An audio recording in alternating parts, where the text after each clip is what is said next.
तो हमारे पास एक क्वेश्चन है जो कि एनसीईआरटी का प्रश्नावली 1.1 का क्वेश्चन नंबर तीसरा है। यहाँ पर क्या दिया क्वेश्चन में, जांच कीजिए कि क्या समुच्चय 1 2 3 4 5 6 जो दिया है समुच्चय में जो आर यानी कि जो रिलेशन है वो दिया ए कामा बी, जो ए कामा बी है वो आपस में कैसे हैं, बी बराबर है ए प्लस 1 के। तो क्या है, द्वारा परिभाषित संबंध आर स्वतुल्य समित या संक्रामक है, हमको ये पता करना है। तो कैसे पता करेंगे, सबसे पहले हमको ये दिया है और हमसे ये पता चलेगा कि इससे हमको ये पता चलेगा कि इनके बीच में कैसा रिलेशन है। तो कैसे पता करते हैं, तो यहाँ पर लिखेंगे हल में, क्या करेंगे, यहाँ पर सबसे पहले रिलेशन के बारे में पता करते हैं। तो कैसे पता चलेगा, सबसे पहले हम इनको यहाँ पर लिखते हैं, क्या करेंगे, b बराबर है किसके, a प्लस 1 के बराबर है। अब देखिए, अगर मैं क्या करता हूँ, b का मान यानी कि a का मान 1 रखता हूँ, क्या करता हूँ, यदि मैं a का मान, जो a का मान है 1 रखता हूँ, तो b का मान कितना निकलेगा। अगर मैं a का मान क्या करता हूँ, 1 रखता हूँ, तो क्या होगा, b का मान 2 हो जाएगा। तो इस तरह से b का मान क्या आ गया, 2 आ गया। यदि मैं a का मान 2 रखता हूँ तो b का मान क्या आ जाएगा, 3 आ जाएगा। अगर a का मान मैं 2 रखता हूँ तो a आ जाएगा 3। इसी तरह से अगर मैं 3 रखता हूँ तो a आ जाएगा 4। इसी तरह से मैं अगर 5 रखता हूँ यानी कि 4 रखता हूँ तो हमारा आ जाएगा 5। अगर मैं क्या रखता हूँ, 5 रखता हूँ तो हमारा आ जाएगा 6। अगर मैं 6 रखूँगा तो आ जाएगा 7, जो कि इससे बाहर आ जाएगा। हमको बाहर नहीं लेना, इसके बीच का यानी कि इसके अंदर का लेना, यानी कि 6 तक का लेना है। तो हमारा 6 तक का हो गया, हमको 7 नहीं रखना है, 7 तक नहीं जाना है, तो हमारा हो गया। अब देखिए क्या पूछा है, स्वतुल्य समित या संक्रामक, हमको इसी से पता करना है। तो देखिए जो हमारा स्वतुल्य है, स्वतुल्य के लिए हमको पता है, स्वतुल्य के लिए क्या होता है, स्वतुल्य के लिए, स्वतुल्य के लिए क्या होता है कि जो हमारा ए कामा ए है, जो हमारा ए कामा ए है वो हमारा आर में होना चाहिए। क्या होना चाहिए, आर में होना चाहिए, ए कामा ए आर में होना चाहिए। लेकिन आप देखेंगे क्योंकि आप देखेंगे 1 कामा 1, जो हमारा 1 कामा 1 है, 1 कामा 1 है जो है वो क्या है, आर में नहीं है, इसलिए हमारा ए स्वतुल्य नहीं होगा। हम लिखेंगे इसलिए, इसलिए स्वतुल्य नहीं है, क्या है, स्वतुल्य नहीं है। क्योंकि जो भी स्वतुल्य के लिए क्या होता है, जैसे यहाँ पर 1 2 3 4 इस सब जो दिए हैं इनका क्या होना चाहिए, जैसे यहाँ पर 1 है तो 1 कामा 1 भी होना चाहिए, जैसे यहाँ पर 2 है तो 2 कामा 2 भी होना चाहिए, 3 कामा 3 भी होना चाहिए। तो ये सब है ही नहीं, इसलिए हमारा स्वतुल्य नहीं होगा।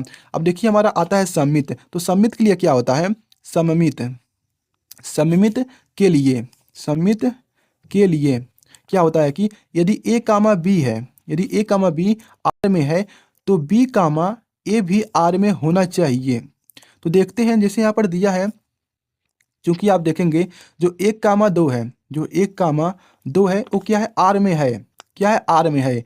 लेकिन जो 2 कामा, लेकिन लेकिन जो 2 कामा 1 है क्या वो आर में है, तो आप देखिए 2 कामा 1 आर में कहीं पर है, तो कहीं पर भी नहीं है, इसलिए हमारा हो जाएगा ए सममित नहीं होगा, इसलिए सममित नहीं होगा, सममित नहीं होगा।